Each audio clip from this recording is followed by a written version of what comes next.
Good afternoon. Welcome to we're Tuesday, right? Tuesday afternoon meeting. I lose track. What we have on today, well, we have a couple things, but the main thing is the coroner. And I think Christy's going to give us an update on that. Yeah, no, you're fine over there. Absolutely.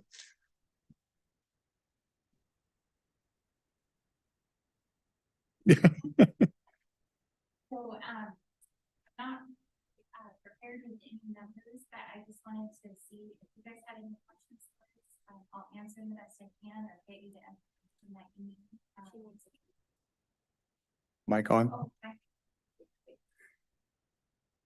And you might There we go. state who you are for the record. I'm Christy Masters, Chief Deputy for the Cowlitz County Coroner's Office. I think a couple things that come to mind. And I think the last time we heard Dana, there'd been some increases. Are we still seeing some?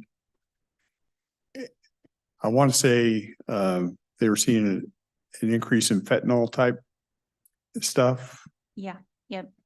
So we've had, I don't have exact numbers for you, but I can get them.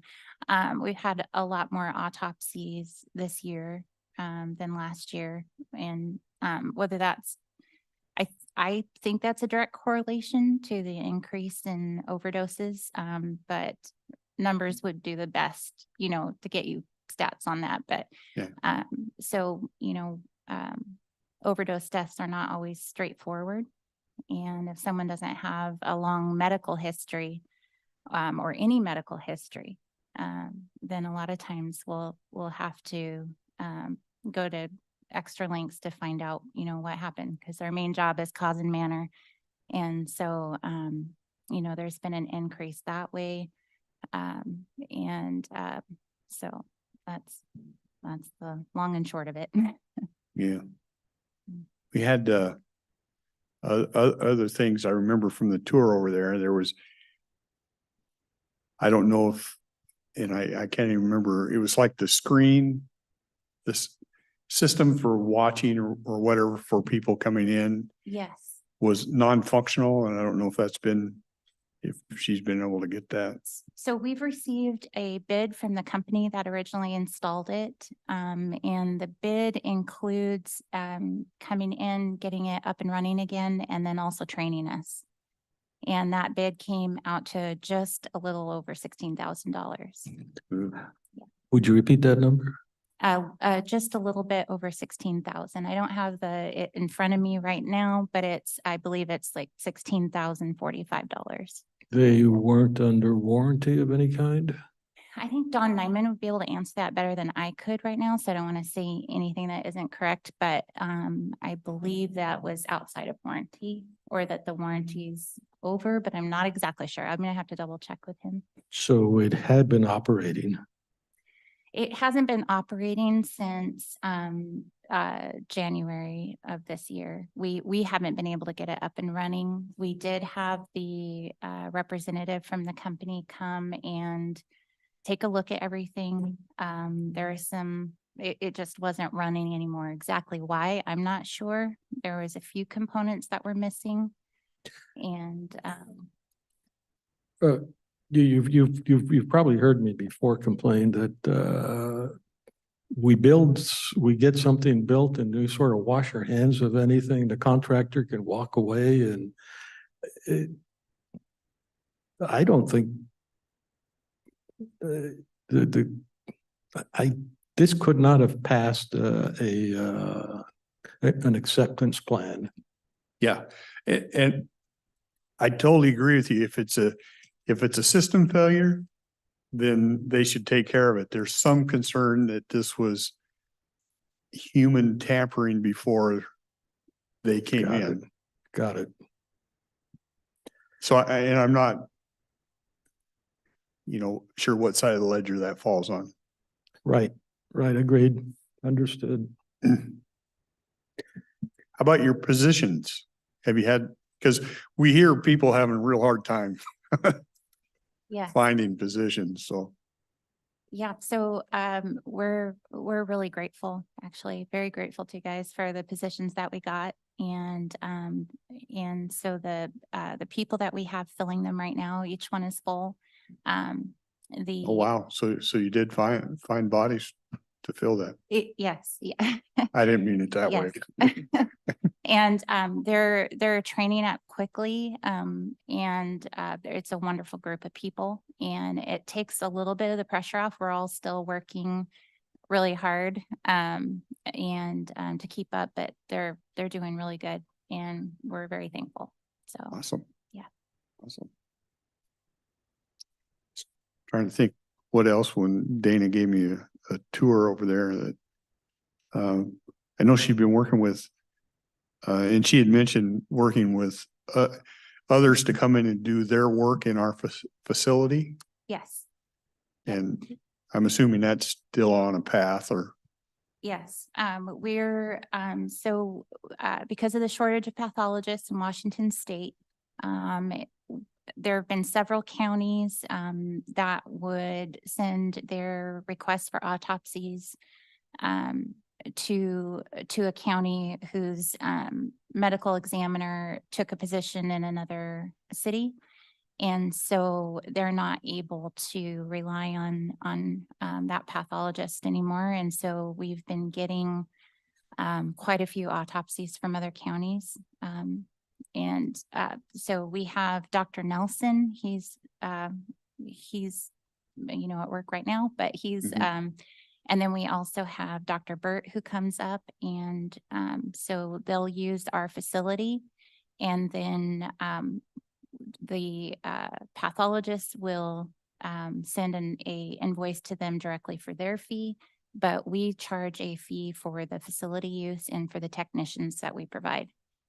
So, and that's right on track. And that's, we've seen quite a few come in the last month and a half. Perfect. Yeah. I mean, we have a very nice facility. It's good to see it utilized. Yeah. So piggyback on Commissioner Dahl's first question, one of the issues I struggled with early on was trying to figure out what are the criteria that say you must do an autopsy. And by that, I mean, when you look at something, you don't automatically do an autopsy. You look and say, oh, this one should be autopsied. So just to gain perspective on my part, do you know what that proportion of bodies coming in get autopsied? Just like 50%, 80%? Oh gosh, I don't feel confident enough to say what percentage right now. I could actually probably get that for you later today, but it's just really hard to say because each person gets our full attention. No, I understand that. I'm trying to get perspective. I know it's a judgment call, and whenever I do a judgment call, I want to see, is there other ground truth I can take a look at? So we've got a lot of counties, and I wonder what percentage, like if we were autopsying 50% and the other counties were autopsying 80%, I'd want an explanation. Sure. Something like that. So if you could provide something like that, there's no urgency on that. I mean, I think all I could provide is, the amount of autopsies that we've done to date. I wouldn't be able to compare those to other counties because I don't have that kind of information or access to it, but I could only compare to what our previous year was. I'm pretty sure a coroner to coroner conversation is. Yeah, that would be out of my scope for getting you information, but. Who was my in that case? Pardon me? Just you yourself or the coroner's office? Well, the coroner, we don't have access to other counties' amount of autopsies. We could probably ask, but I don't really know. I've never. Yeah, but what I'm telling you, based on the question I'm asking, it's really something where you should go out and find the data or come back and say that data is not available. because it's really the coroner's department that we're talking about. Yeah. And so our coroner's office, you know, we have our data that we can make available to you. But as far as other counties' data, it's an interesting question. I'll find out for you.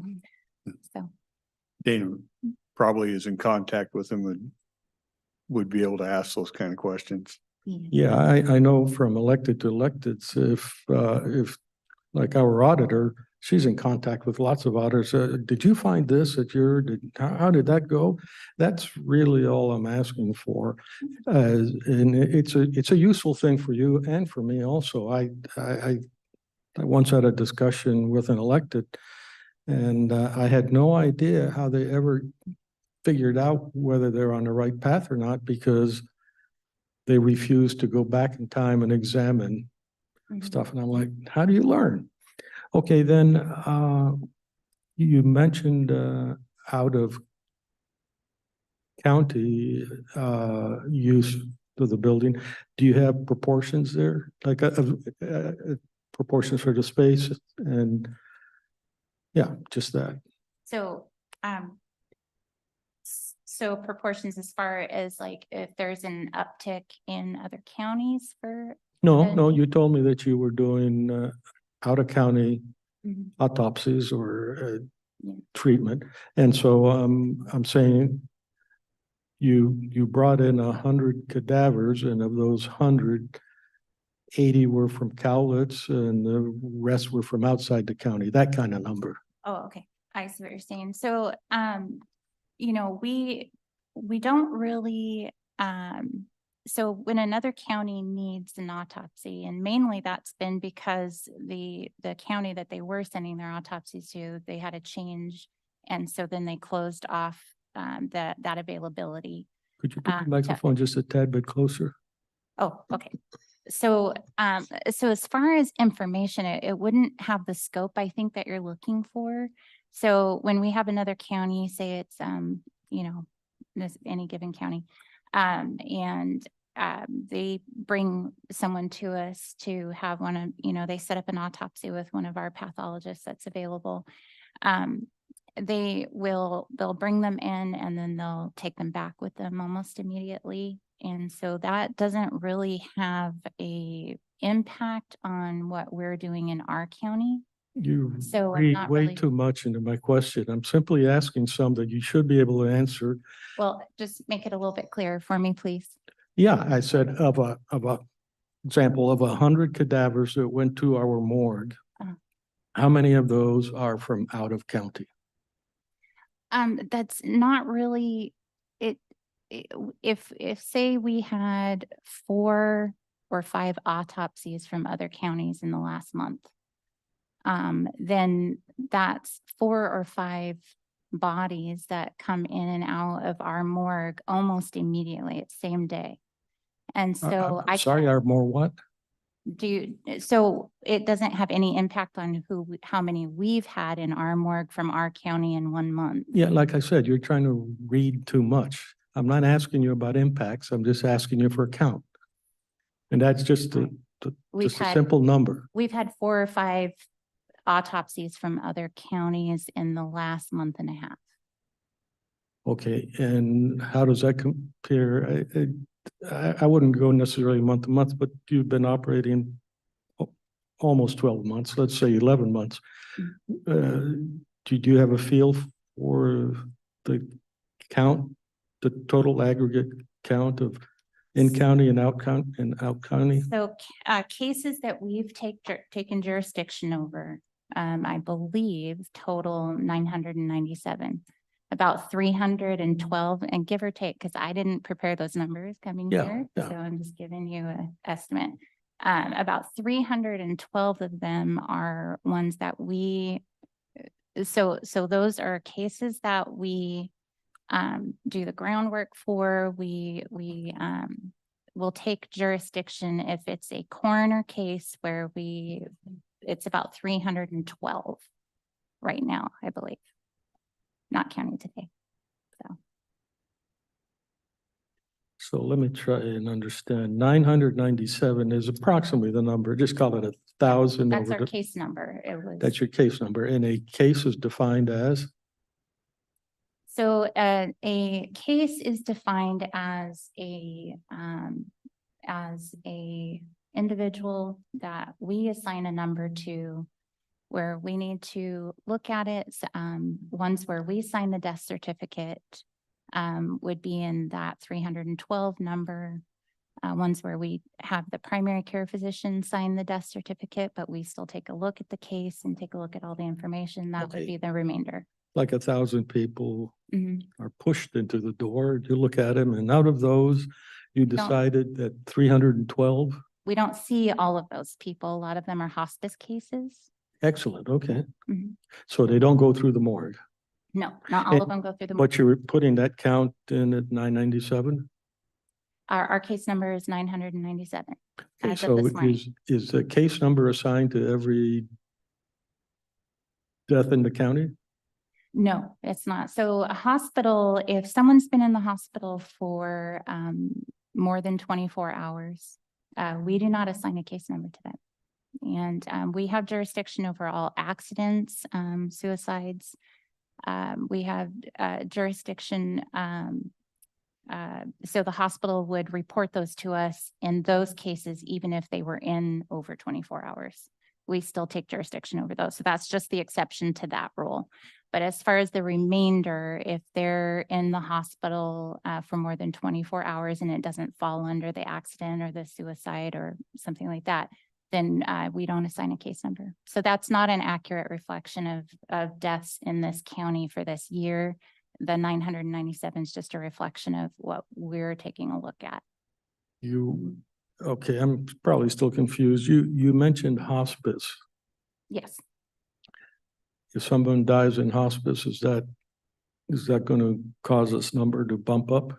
yes, we release them, we assign a case number that they're released when they're hospice case. We enter them into our system. But unless there's been a fall or something like that with an individual, even if they're on hospice, unless there's been something that would give us cause to believe that it was accidental, then they're assigned a number, but they get released directly to a funeral home. So I would certainly appreciate seeing the numbers in sort of a tabular form with the definitions. Okay, sure. Like, so you want to see numbers associated with like how many are hospice, or is that what you're asking? Well, I'm having difficulty understanding the categories. So if you list them, then it's much easier. And I see because the numbers just by themselves don't tell me much. But I'm going back to my first question, which is when you're comparing numbers, I want some numbers from outside the county just to see how we're doing. Okay, when you do numbers from outside the county, I don't know that they're going to be the same definition of categories as we've got. So I'd like to have something to be normalized and common. And then again, you say we charge for the body for outside county. I could go in and look at the receipts coming in and then infer from that how many events occurred, but I think it's more straightforward if you just present me the numbers and categorize it. So by doing so, you define those numbers. I think the numbers, if I'm correct, I think the numbers that you are asking for, numbers that come in from other counties to our facility aren't going to give a good reflection of what that county, given their population, given whether they've got a bigger city in their county. It's not going to be a reflection of what's going on as far as criteria goes. Yeah, but let me stop you there. We didn't fall off the turnip truck. We're not trying to compare apples to oranges. We're just trying to look at the universe, and we can't see the universe, but you can. And so I'd like the universe. I'd like actually something, well, is this okay with you? Am I questioning? Yeah. So at the end of this year, you will have completed a full year. And that would be a great opportunity to present sometime in early spring or so a report that says this is how we operated this past year. These are the datas. Mhm. Yeah, that sounds good. Make sense to you? As far I- as like state data, though, there's state agencies that are gonna have data that applies across the board for all the counties. But, you know, so we can certainly, you know, make an inquiry to a state agency as far as what would be comparable from county to county, but Yeah. but we can certainly give you an accurate, reflection of what's going on in ours. Be trying to reiterate what I think I'm hearing is we had 900 and some cases. We don't count hospital cases. If they're receiving treatment in a hospital and they expire in a hospital, that's a hospital stat. Yeah, unless it Well, falls under our jurisdiction. Yeah. If they come out of the hospital and they're transferred to hospice or something, then it becomes a case Mhm. for us. Yes. And of those 900 plus cases, 300 reached the level where we've seen enough data in it that we want to take a closer look. Is that So close? So, 300 and, you know, just a little over 300, that's certainly changed this weekend. And so I could Yeah. get you an exact number Yeah. later, but, Yeah. so those cases are, so we get called out to a scene. You know, that would be included in that 300 number.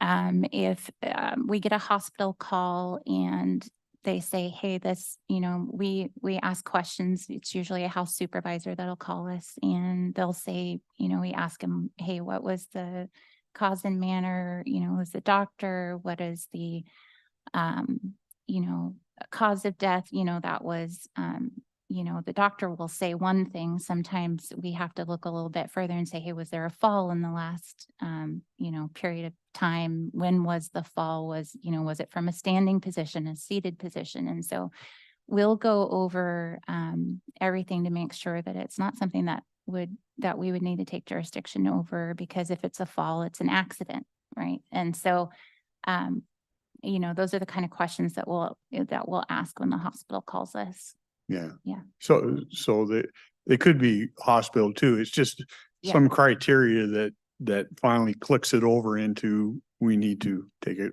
different look. And then of the 900 and whatever you said, then in the last few months, we've done 4 or 5 for other counties, or other counties have used our facilities 4 or 5 times.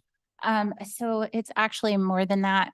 We've just done 4 for one county in the past week and a half. Before okay. that, it was probably 4 or 5 from counties that actually don't border us. So none of those are in the 900.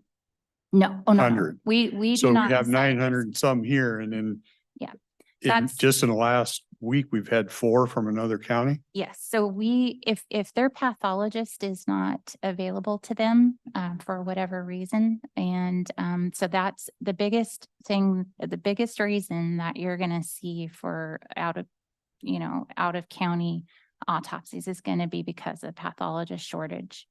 And so But if I could interrupt you, we don't supply pathologists.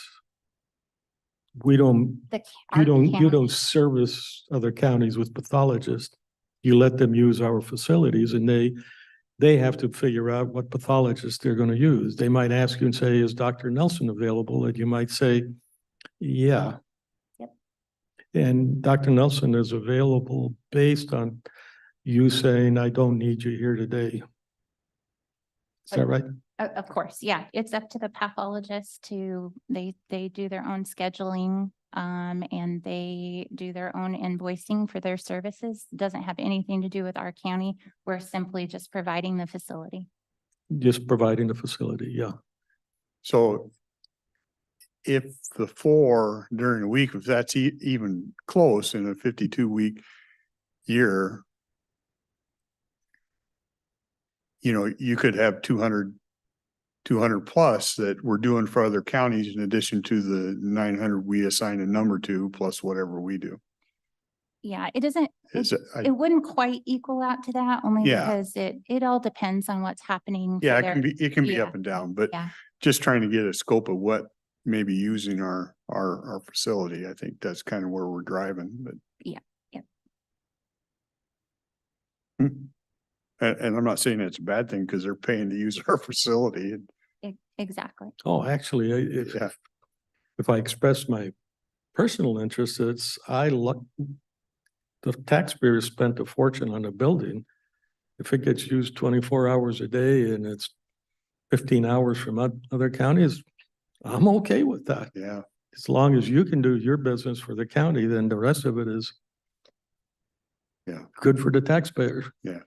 To me, it's long and it's obviously the landfill and this are two different entities, but it's the same kind of concept. We can do business outside of our county. It just helps our county. Yep. Yeah, interesting. Okay. And with RSV and those kinds of things, who in your group keeps an eye on what's coming down the pike? As far as other counties go, or Yeah, well, probably a closer connection to the CDC, because you will get somebody has died and you look at them and you're really not quite sure. So you go through and the CDC says, oh, there's been a rash of this or that and so forth. Sometimes from the autopsy, you can't necessarily tell things. You have to do a lot of processing. What are you looking for? You're looking for fentanyl? Well, that's easy enough. But what if you're looking for plutonium? Yeah. You're not going to find it because you're not going to know how to look for it. So I'm just saying, keeping updated on what epidemics are out there. Right. Who does that in the coroner's office? well, something like that falls. Dana is working on a yearly report that has stats as far as it will have stats when it's completed on. Who did you say? Dana, our coroner. She's working on the yearly report. Is that what you're asking? Like if there's a report with stats versus like if something was cancer or if something. You probably was understood my system? question. Yeah. It- If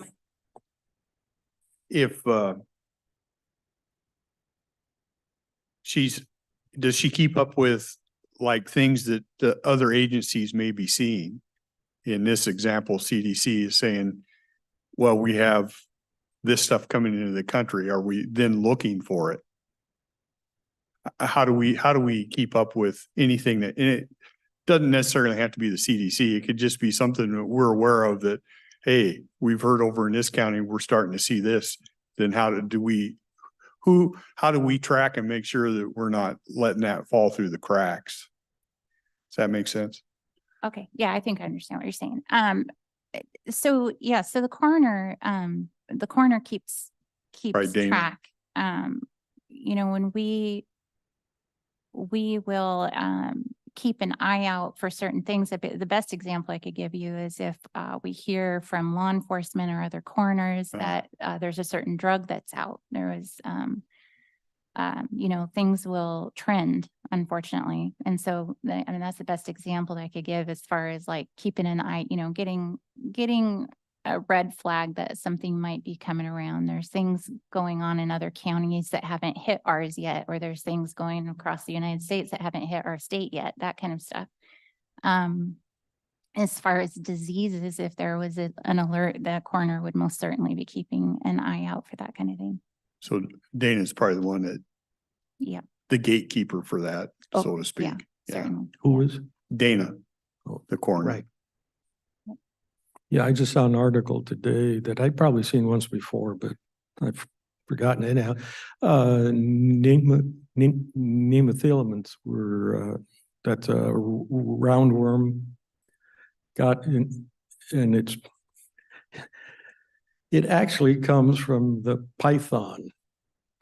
And there's a long Really? circuitous path on how this person ended up with one that actually, as a parasite, went past the blood-brain barrier, and they couldn't figure out what was going on, had they, for quite some time. I think she survived, but it's one of those things where you've got to get stuff coming through your office that is pretty interesting. And I mentioned that before, is like, you are on the front line, you're looking at things and document them in a way so that other people can take advantage of what you've seen. Outbreaks always begin in one sort of narrow place, and the earlier you catch an outbreak, the better off you are.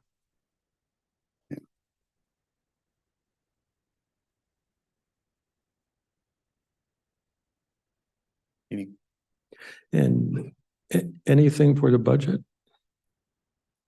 As far as budget amendments go? Yeah, Um, that's already in the works. Yes. Okay. I think, yeah, we approved everything you needed there. Okay. Good. What? I don't have anything else. I appreciate you coming over, Chrissy. It always helps me to understand, because I don't sit in those departments day to day and understand the things that you have to Oh, yeah. deal with, and stuff is interesting. Out of curiosity, how is the parking lot is pretty small for the morgue? Is that a problem at all? Not so far. Okay. Yeah. We're good. And your HVAC, it's working? Yes. Well, Don't worry, that's a standard question we ask on all buildings these days. we're gonna have to move over to the morgue.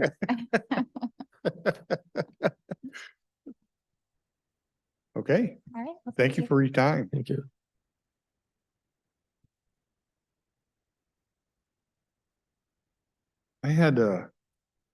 I think we got Kelly wanted to go over assignments and maybe on the meeting schedule. I thought I would, I had a call, Brad Thurman, Sheriff Thurman called me yesterday, and a little bit of update on the Humane Society Oh, stuff yeah. we're taking on. Yeah. Uh, we gave them a budget, I think it was right around 375. Yeah, NTE. And it basically was what we were gonna pay the Humane Society.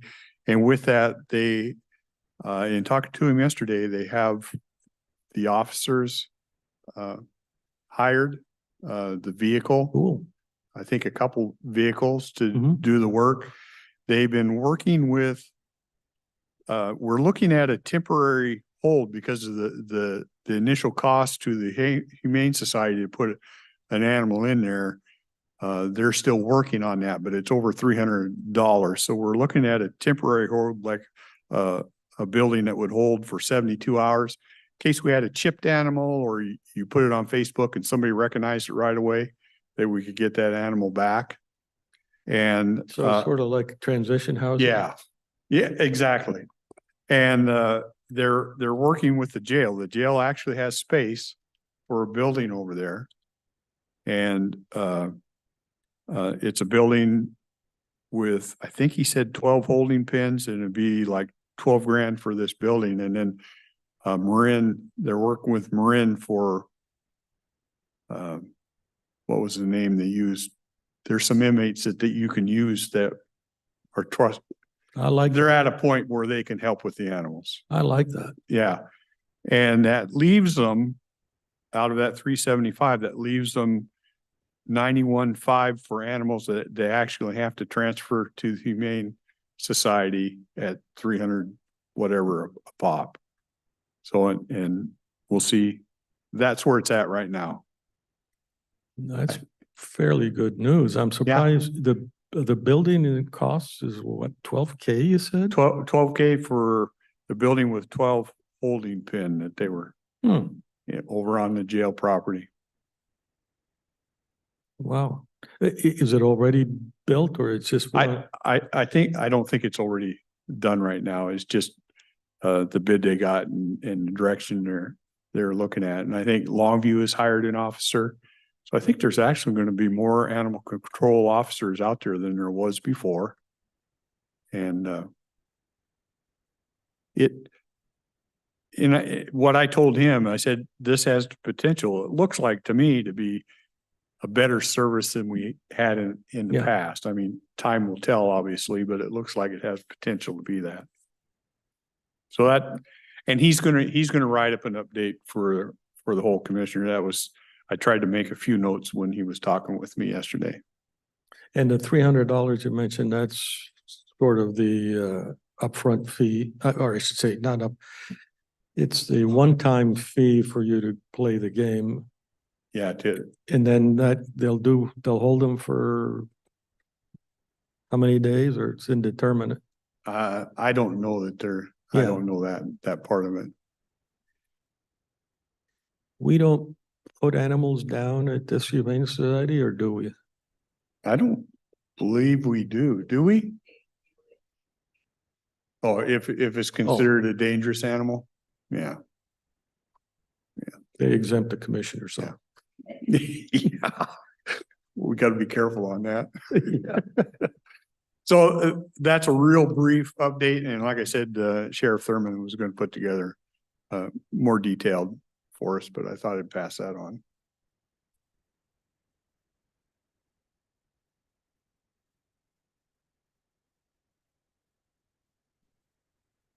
On the assignments, you got that coffee?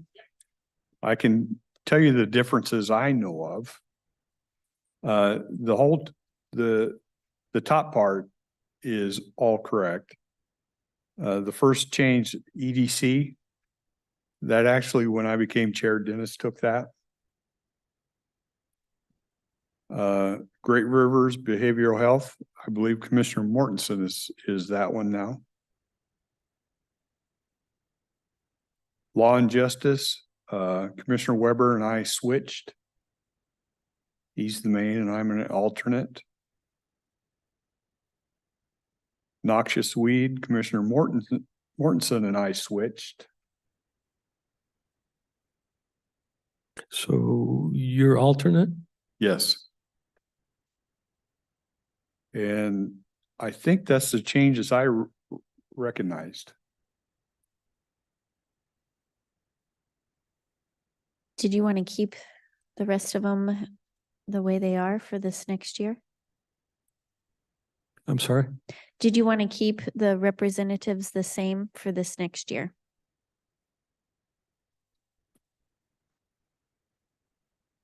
Which representatives? You guys, Just, do we want to, Oh, yeah. with the changes we just noticed, do we want to just keep everybody's assignments the same, or does anybody have any burning desire to get into another area? I'm okay with my assignments. The Three River Wastewater Authority is the other way around, I think. Is that you and Commissioner Weber's the alternate? Yeah, I've been going, so I Okay, so assumed that one probably changed too. Okay.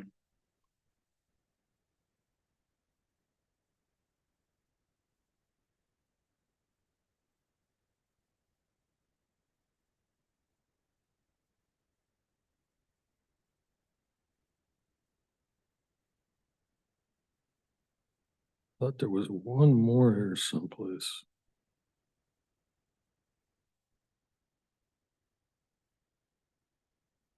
But, oh, yeah. On the EMS district, I'm pretty much not doing much for that at all. And Which one is that, Arn? just above noxious weeds.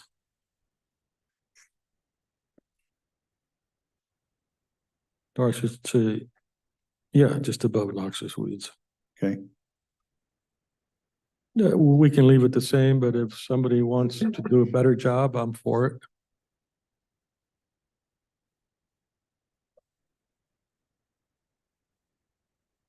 Yeah. What's Okay, the Solid Waste Governance Committee, yeah, that's right.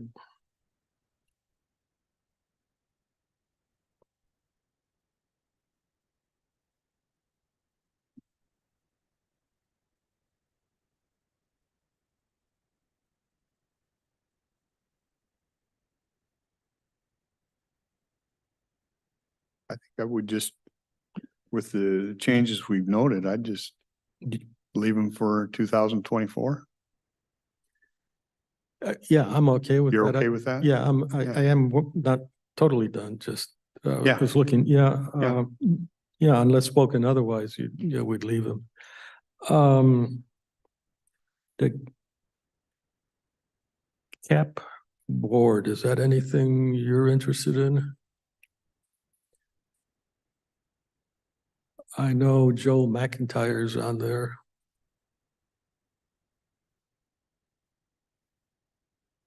I don't know at this time because I talked to Susan Eugenius a little bit because they're gonna have that mid-county opening on the crab board, Oh, yeah. and I might put my name in for that. She sits on the engineering side, and I thought it Oh, might there's be, an opportunity for the banker to go there? yeah, yeah, Probably not a bad idea. yeah.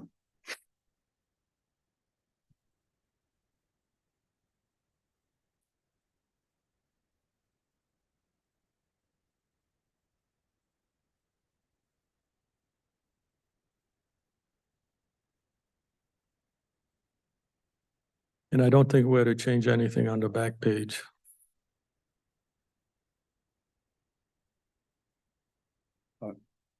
Oh, yeah.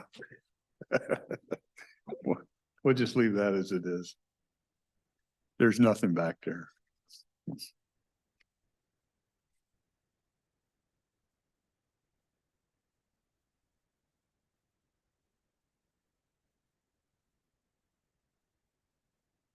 And you, You know that.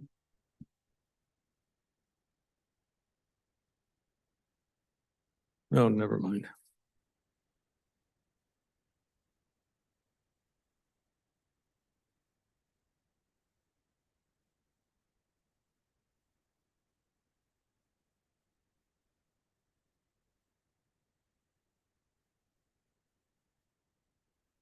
was this? I wasn't sure why we got, was this something Doug is suggesting some changes or? No, that's the rules of practice that if there's any changes in the meetings, then it needs to be updated. So it would come to you, and since Oh. we're So if looking- we have changes in this. Correct. Then this gets changed. correct. Okay, that's Yeah. what you're telling me. All right, I get it now. And you probably already have this on this page, the list of the commissioners on the left side by the header.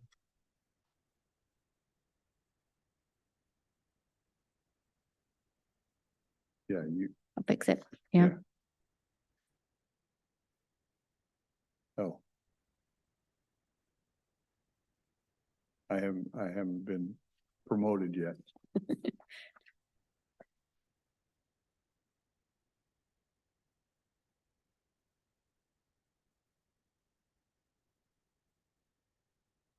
Have you looked over this agenda suggestion? Which, I don't know if he has a copy of that, but I can share it, my screen. oh, yeah, I have seen it. You wanna share it so they can see it? Staff has put together our meetings are Mondays, 10 o'clock and 11 o'clock, Tuesday. You guys know the routine. And they're suggesting, they put together a suggestion that Monday, we try to the whole intent is to make it a little more efficient for departments and instead of just coming in and just giving us simple updates, that when they actually come in, we're trying to design some metrics so we can see how things that may be being worked on are progressing. And so you won't see, won't necessarily see every department pop in on Monday and say, I'm working on the phone system, for example.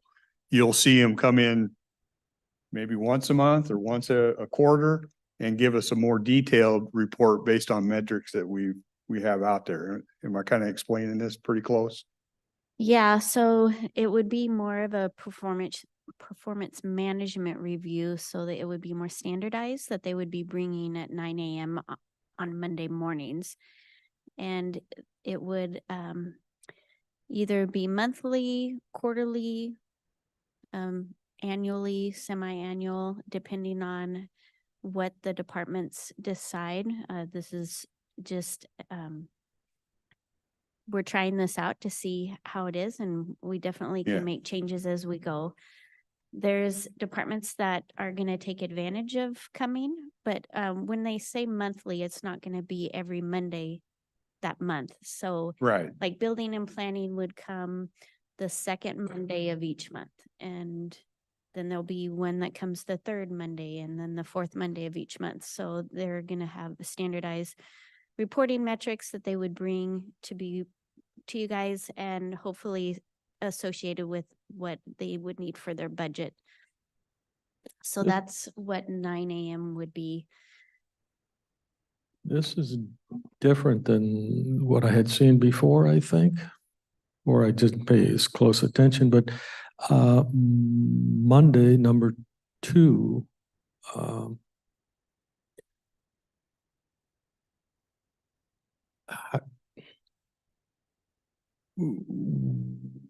what would be an outcome of a meeting there? Yeah, so a lot of the departments, when they do come on Mondays, they're giving you what is on the Tuesday agenda, either for the next day or for maybe during the month that they're going to be bringing. I see a lot of public works using that, so they come on Mondays and just let you know what's going to be on the agenda. I feel like it's still an advantage for you to be able to ask questions and prepare them for the Tuesday. It could be any meeting. So if they are on the agenda and they want to come and do like a workshop kind of to let you know what's going on, what's going to be on the agenda, and similar to what they already provide you, at least for the departments that come on Monday. Yeah, I'm struggling a little bit because I really I think that the substantive discussion should appear on the Tuesday meeting. And it's very easy for us at the Monday meeting to drill in and do all kinds of stuff, only to have to do it again on Tuesday. And I don't know that that's necessarily a bad thing. I think Public Works has done a very good job of essentially filling in more detail than would be sort of reasonable to explain to the public. By reasonable, I mean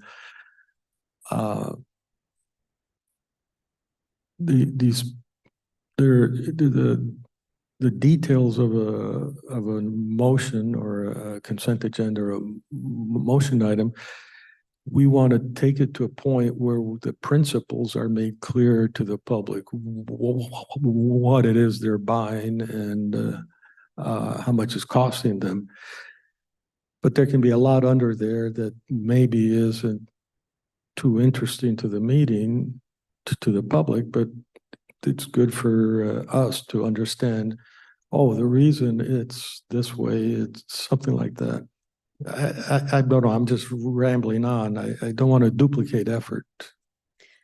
Yeah, it's something that I see happening each Monday. A lot of the departments go through what is on for the Tuesday meeting agenda. So I don't want to take something away that possibly has some meaning. But it's definitely, this is just a trial. And if this becomes a lot of duplicated work, I think we could look back at it and see if that is a needed time slot for that agenda. So on Monday, then the first meeting, the 9 AM meeting is the one that we're talking about. Let's make it more substantial, that we want to know how the department's doing, what's the metrics. The 10 o'clock is pretty much a reiteration of what we do every Monday now. Exactly, yeah. And the 11 o'clock, you're just setting that aside for executive session type stuff. Yeah, a lot of human resources requests are done in the morning, and she's willing to move it to 11. So then that way a lot of the departments don't have to sit and wait around. Some of the human resources requests come out of executive sessions, so it just makes sense to have them at the same time. We see that a lot of the scheduled executive sessions ends up with some of our employees having to sit out and wait for extended periods of time for their slot. So talking with departments, it just made sense to move it at the end. So if you do have to wait for your executive session, you're not waiting all day long. So if definitely any of these can have ad hoc executive sessions added on to them. And the public comment, I just haven't added it to the sample agenda. And then Tuesday basically doesn't look like there's much change there. Tuesday, currently we have the commissioner conference at 1:30, and it's been on and off. Like if we have something special to put on the agenda, we'll slip it in there. So we've decided just to take it off of the calendar, except for the month of September, the 3rd and 4th week, and then the complete month of October, and use those for budget workshops. So it would be placed on there for those. For the workshops. Yeah. And the other thing I noticed, we're moving Public Works from Monday to Wednesday, Yeah, and that's basically a scheduling thing for them. yeah, their request, they have a little bit of difficulty coming Monday mornings, having to come in Monday morning after the weekend and dealing with things that happened over the weekend and getting that information and having it available to you by that time is very difficult. So they were requesting to see if they can move it to a Wednesday, then that way they could have it more organized in an organized fashion and bring you stuff that's beneficial and possibly more updated information, because they're just getting a load of information Monday morning and bringing it over here to you guys. So also the bid openings, they requested just to move them from the Tuesday meetings. So we are going to move them to 1:30. They never happen at 11 anyway. Yeah. And then again, having the work sessions, just starting them at 2:30. That will continue to be the same except for the time change.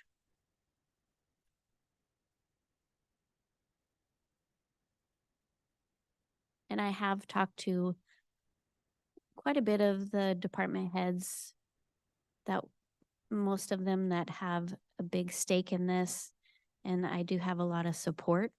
So I feel like it is going the right direction. But of course it's a new thing that I think can be changed as we go along and tweaked. Sure. Go back to Monday. Yeah. By the time we meet on Monday, you will have already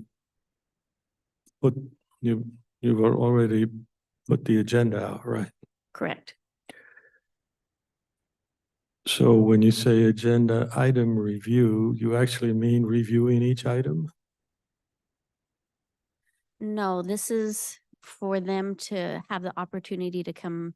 So an example would be the county engineer. She comes Monday mornings and brings the stuff that she has on the agenda or for the next day or for coming up. If she has a public hearing, she often gives that information. So this would give them an opportunity to come in for that.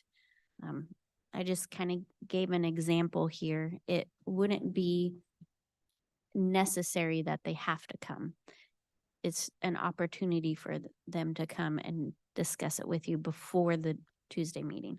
If they're something they've put on the agenda that they want us to know about, this is their opportunity. Yeah, and Public Works did like the idea of having it specific for Right. that. Yeah. But at 9 AM, you specifically mentioned building and planning, risk management and coroner, but not the sheriff or the auditor or assessor, anything like that. Yeah, this is a sample of what an agenda would look like. So you can imagine this being the agenda for the second Monday of the month, because this is what it's for. So the second Monday of each month, it would have building and planning coming, risk management. The quarter only comes quarterly, so she wouldn't be on every second Monday of the month. So, but Like, if you look, if the third Monday would be, you would have different departments that would be listed there. like Monday, January 22nd, if we follow your schedule, it'll be Health Department, Parks and Recreation, and IT. Correct. And Monday, January 8th, Building and Planning, Corrections, and Finance. So they're in different timeframes or different schedules.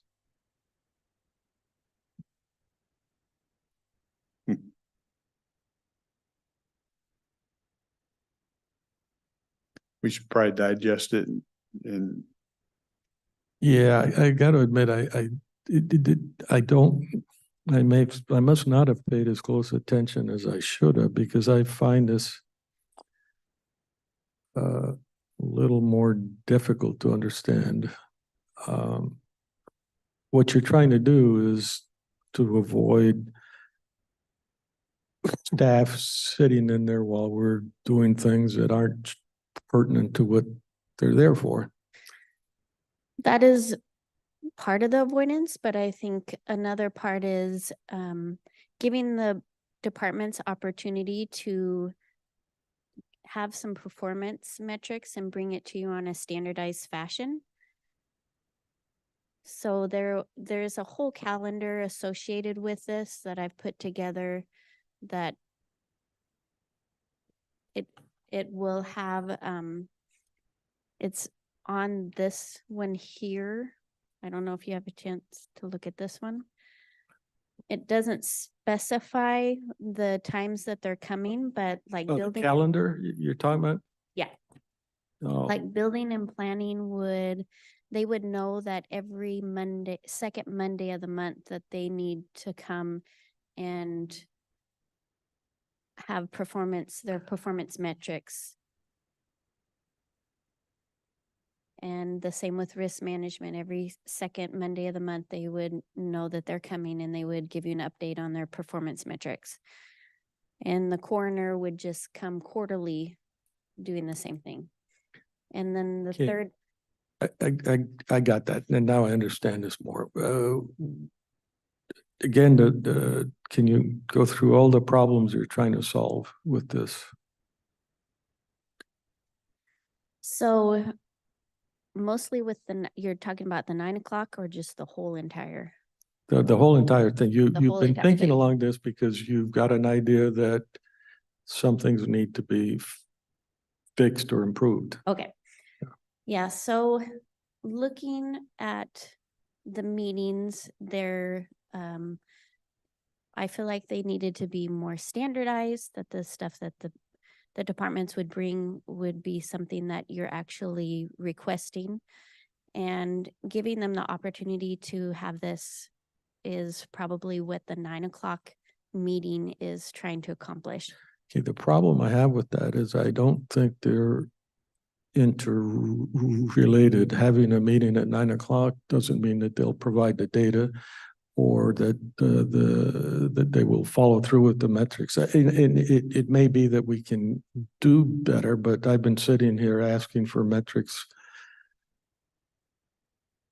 forever. And the fact that it was asked for on a Tuesday never came up as an issue.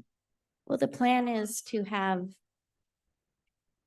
us working with the departments prior to this. So we wouldn't just wait for them to show up and just see what they're giving. So the commissioner's office staff will be working with the departments. So with building and planning, we're gonna have a standardized template that they would be giving us prior to the meeting. And that would be something that we would be able to put up on for everybody So to see. you no longer would just be an automatic pass through. Correct. This will have some accountability to it, but also working. The accountability is more as we're working with you to help you provide a performance for your department. And currently, this is something totally new. A lot of the departments aren't collecting metrics, or if they're collecting metrics, that has to do with something as the law or an RCW, which doesn't mean we can't use those, but it's not something that I see that they bring. So it's looking into seeing what the departments have. So I'm going to be working with each of the departments before they come and seeing what metrics that they are currently collecting, or maybe stuff that we can start collecting, and helping them put it in a template that you guys would like to see. And then at that point, if you want to ask for more, or if you have questions with that, or maybe you want them to move to something else, then we'll again start working with them to get it. So this 9 a.m. I think it's going to look a lot different than what you've seen. Okay, so that was of the reasons for the change. You gave the one you just gave now, which is, I guess, called accountability. Are there other reasons then? I think efficiency was one you mentioned. You don't want people sitting there while we're in the 10-minute executive session that took a half hour. Yes, it's definitely changing the time frames to where we're seeing that departments don't have to sit and wait for another department to go through an executive session. So having instead of everybody coming every single Monday, this is dividing it up so we can put time into each department instead of trying to get everybody questioned in one Monday. So making it more beneficial. And having the executive sessions and the human resources requests, I think at 11 is going to help a lot of people from having to sit and wait. So you've had recently, or all along, you've had difficulty with people trying to put stuff on the agenda at the last minute. You're not addressing that in particular. That's having to do with the Tuesday regular public meeting.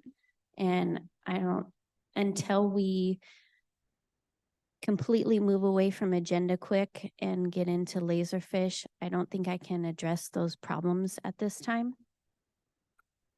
Okay, and maybe coupling that, sometimes we have a pretty heavy agenda and a timed item at 9:30, a time item at 9:45, and it's always bothered me because we've gone pretty late sometimes on those things. And if we can avoid putting a time down that we cannot meet, that's a useful concept. Yeah, that is That's an agenda quick issue. that is, I haven't really had time to analyze that a lot. I do feel that, well, we have to have times because they're timed events and they're publicized. So we're trying to look, the department's trying to look almost 3 weeks ahead about what the agenda is going to look like. And it's almost impossible to be able to tell that. So it's definitely something we need to look into. I just am waiting to work on the Tuesday regular public meeting as when I can get everything more electronic to where I can, Yeah.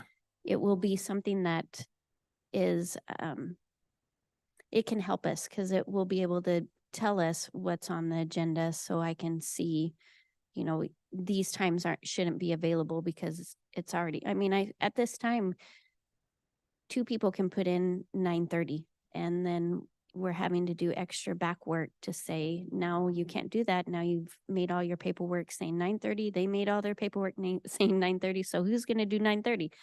And I feel like when we get it more streamlined with electronic, you know, once they hit 9:30, that's not going to be an option anymore. So they're going to have to, and if, you know, 9:30 might not be the time that we want to do it, we could change it to whatever, but I feel like a lot of those things can be addressed when we get the laser fish out. Now, the main focus from the public and KLTV is Tuesday morning. Do you see that changing? You know, I don't know what the public's interest is with the regular public meetings, just the fact that I think they get to speak and it's televised and stuff. I don't know if they really know the options that they have to do this in the other meetings. I do feel like the performance metrics or performance managed review on Monday mornings would be something that they would be interested in doing if we can get this going the way it is. Having it where it's correlated with the budget and the metrics that they need for the budgets. And, you know, I think it will, can answer and educate a lot of people on why you guys make the decisions that you do. But you're not really seeing any changes to our Tuesday format other than hopefully maybe getting a little smarter with our hearing times and stuff like that. Yeah. Yeah.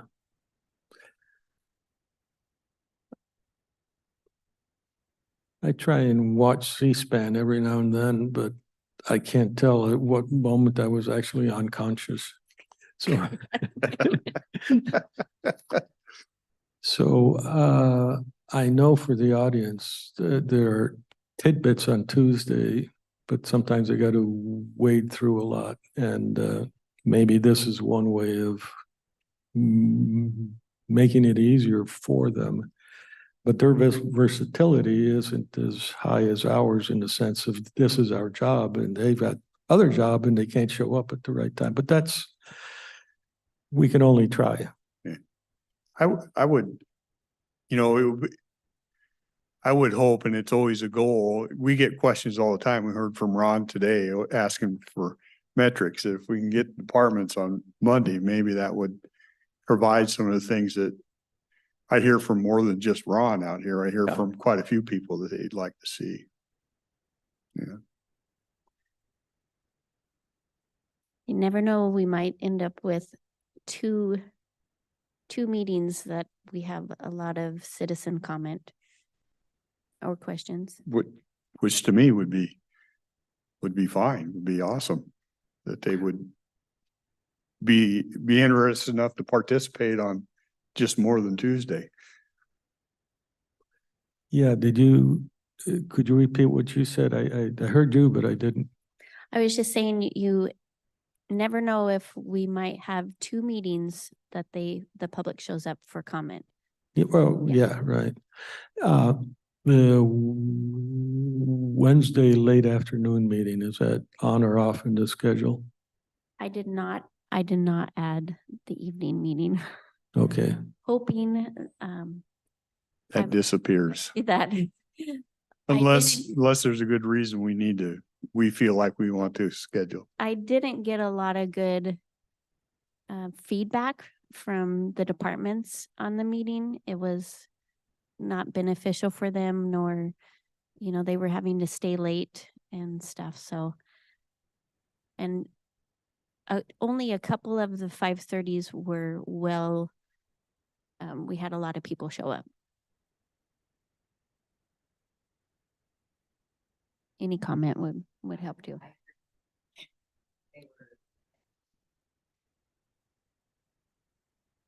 you're talking about the evening session, yeah.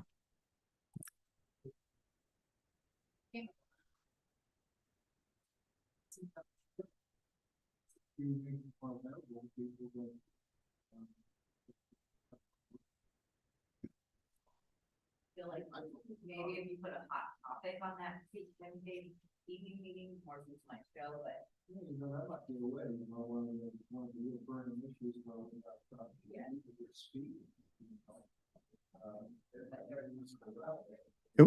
We always have that option. If it looks like it's going to be one of those things, we have the ability to change that meeting because we know it'll be that way. But I agree with you. Yeah. Yeah, we're all recording. If you two would come up, then it makes it easier. We got plenty of room here, Raylene. So one of the things I've talked about in the past and never really gotten off are kind of presentations by the key departments that interface with the public. Like Emily Wilcox has a fountain of information to show people. You couldn't squeeze it all in a single hour meeting, I don't think, and it's probably not a good thing, but I would certainly find it constructive to set 2 or 3 meetings for Emily to go through and sort of explain the whole taxation, the whole assessment business. We are giving them opportunities. The auditor was very excited about the changes, and she has taken slots every month for elections because she feels like there should be an update every single month that she should be able to give on elections, and she would love to have the opportunity. So, right, on a bigger scale, most of the public doesn't really have a good understanding of what the auditor's office does. And they think it's just plain taking a look at numbers, and it's a lot more than that. So that's the kind of thing I'm saying. We don't get that kind of education in school, and it's probably okay that we don't get it in school, but in the public, well, even today we had someone thinking that we could do something about the sheriff.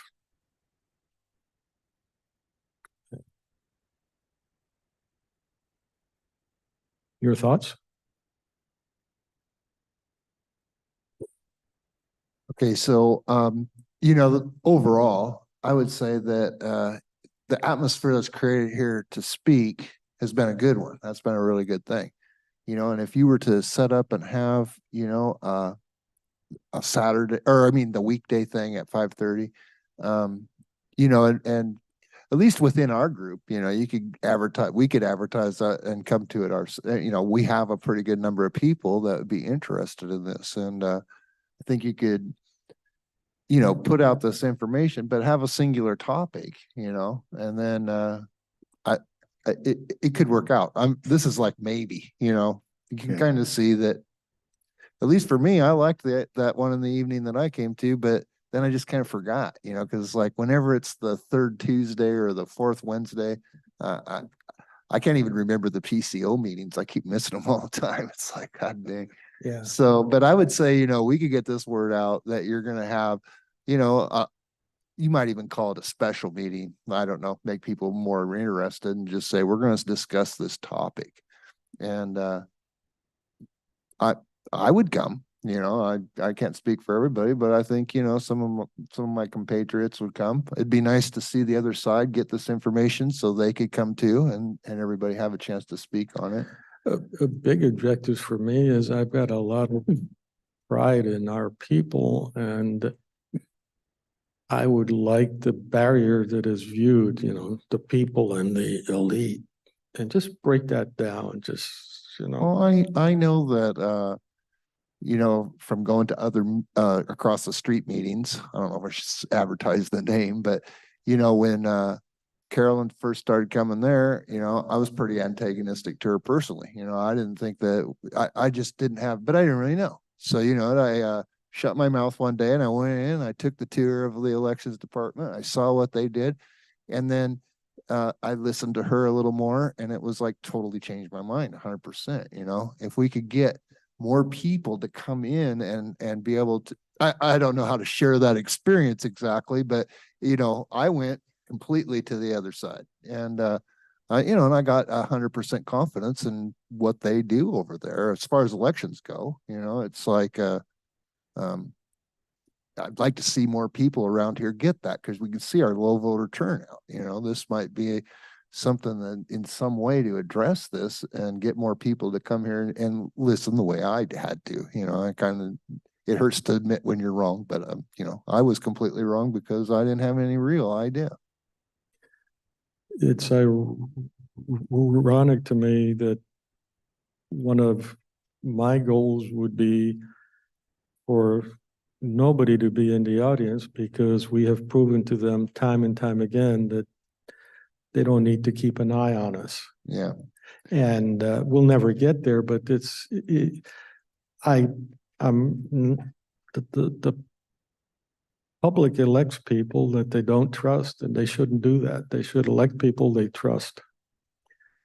Trust doesn't always mean they'll vote the way you want them to vote, but it means that you understand what they're voting and what principles they follow and all that. And that comes after years of showing accountability. Yeah. Yeah. Do have a meeting at 3, and I'm not trying to cut any conversation short. I'm just. Well, yeah, you shouldn't have invited me up to the microphone in that case. But I totally agree with Commissioner Mortensen on that. I think the biggest compliment I get, or I take as a compliment, is you're exactly what you said you were going to be. I never try to be anything different. And so to me, that what you're saying is important. In 2.5 years, when they come up to you and said, you haven't changed a bit, that's the other half of that compliment. Yeah. So we'll probably chat with this again with Commissioner Weber to make sure. I know you probably want to tell you one way or the other to go with this, or are you telling us you're going to do this and we better adapt? It's going to be on the agenda. Okay. So you guys will be. So we will voting on have. it. Yeah. Okay. Yeah. All right. Okay, so along those lines, I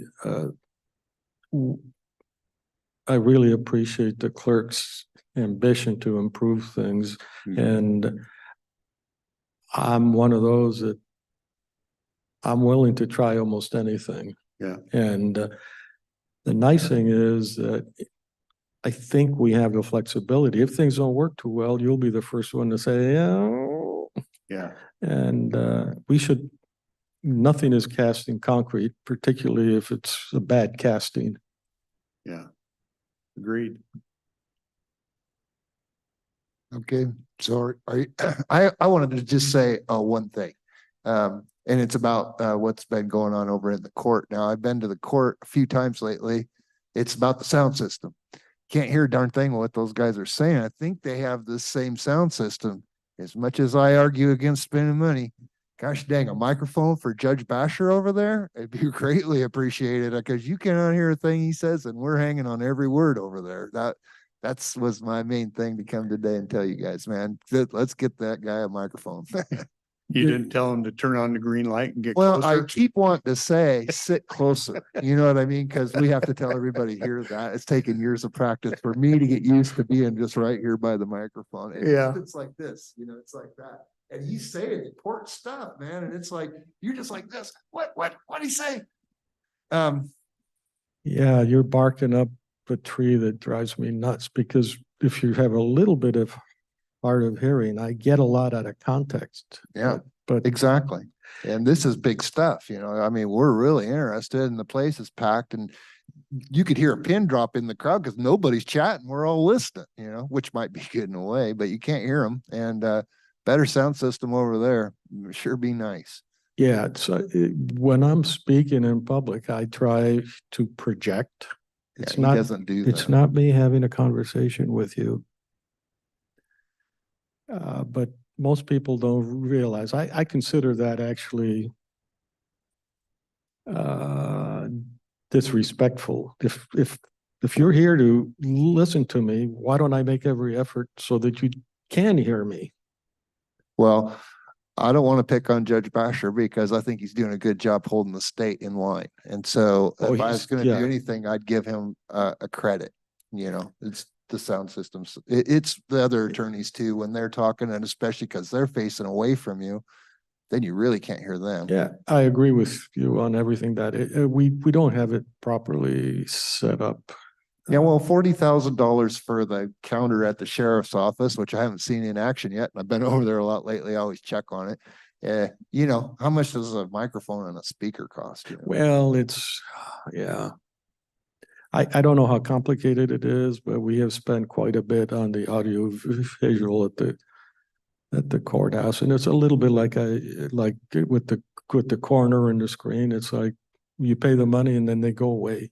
Yeah. Well, my one thing about that is, and I have spoken at different places on different microphones, Port of Longview, they got the best one.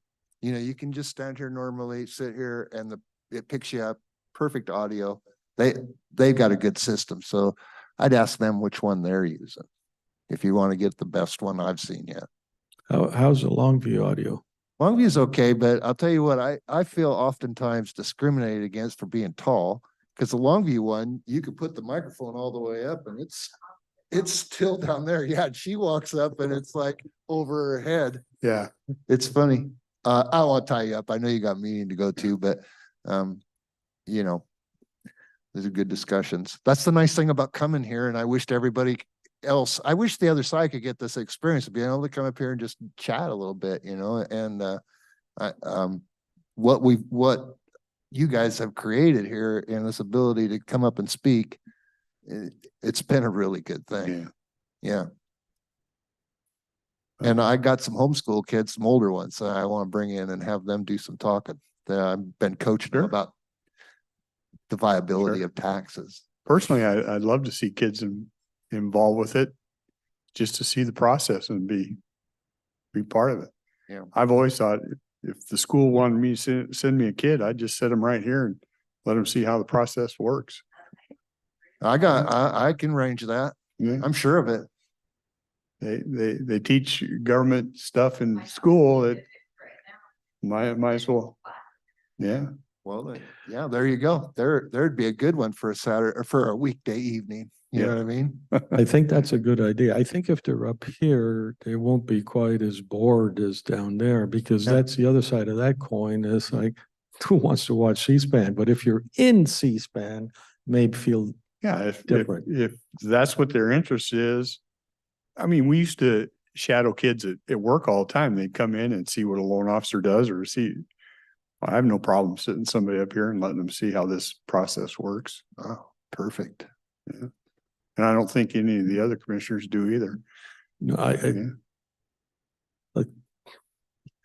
it's a good idea. Yeah. Okay. We got nothing else. We will adjourn. Thank you, guys.